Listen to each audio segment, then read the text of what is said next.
भारत की जनता हमेशा से ऐसी राजनीति की तलाश में रही है जो उसके अधिकारों को सबसे पहले रखे। धीरे धीरे यही नई उम्मीदें मौलिक अधिकार पार्टी से जुड़ रही हैं।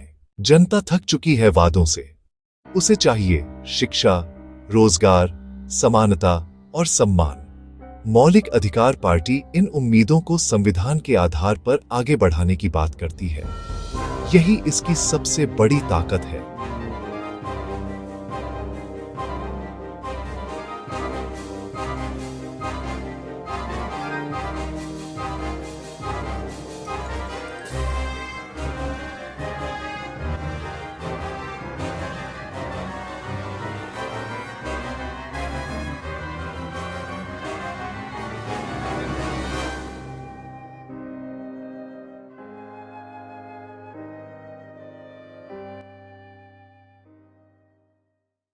नई उम्मीदें इसलिए हैं क्योंकि यह पार्टी केवल सत्ता की राजनीति नहीं, बल्कि संवैधानिक मूल्यों पर राजनीति करना चाहती है।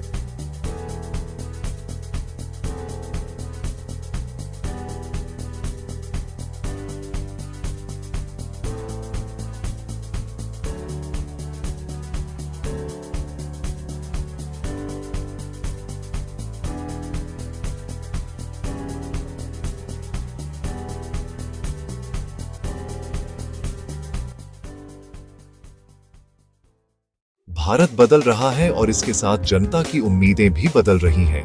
मौलिक अधिकार पार्टी इस बदलाव की आवाज है। धीरे धीरे यही उम्मीदें आने वाले कल की ताकत बनेंगी।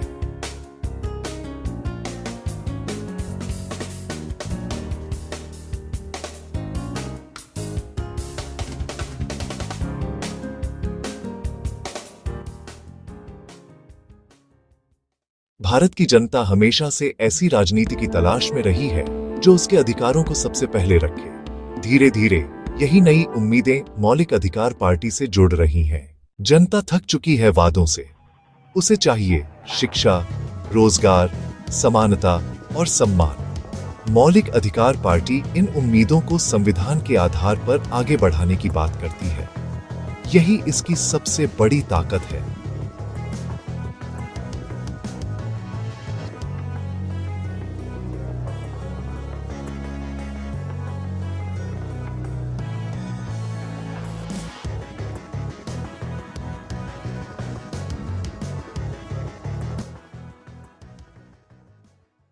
नई उम्मीदें इसलिए हैं क्योंकि यह पार्टी केवल सत्ता की राजनीति नहीं, बल्कि संवैधानिक मूल्यों पर राजनीति करना चाहती है।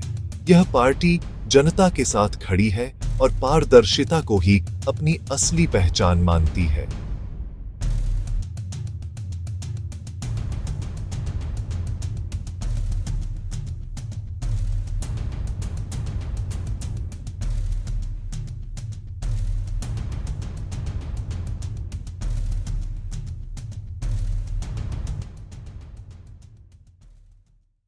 भारत बदल रहा है और इसके साथ जनता की उम्मीदें भी बदल रही हैं।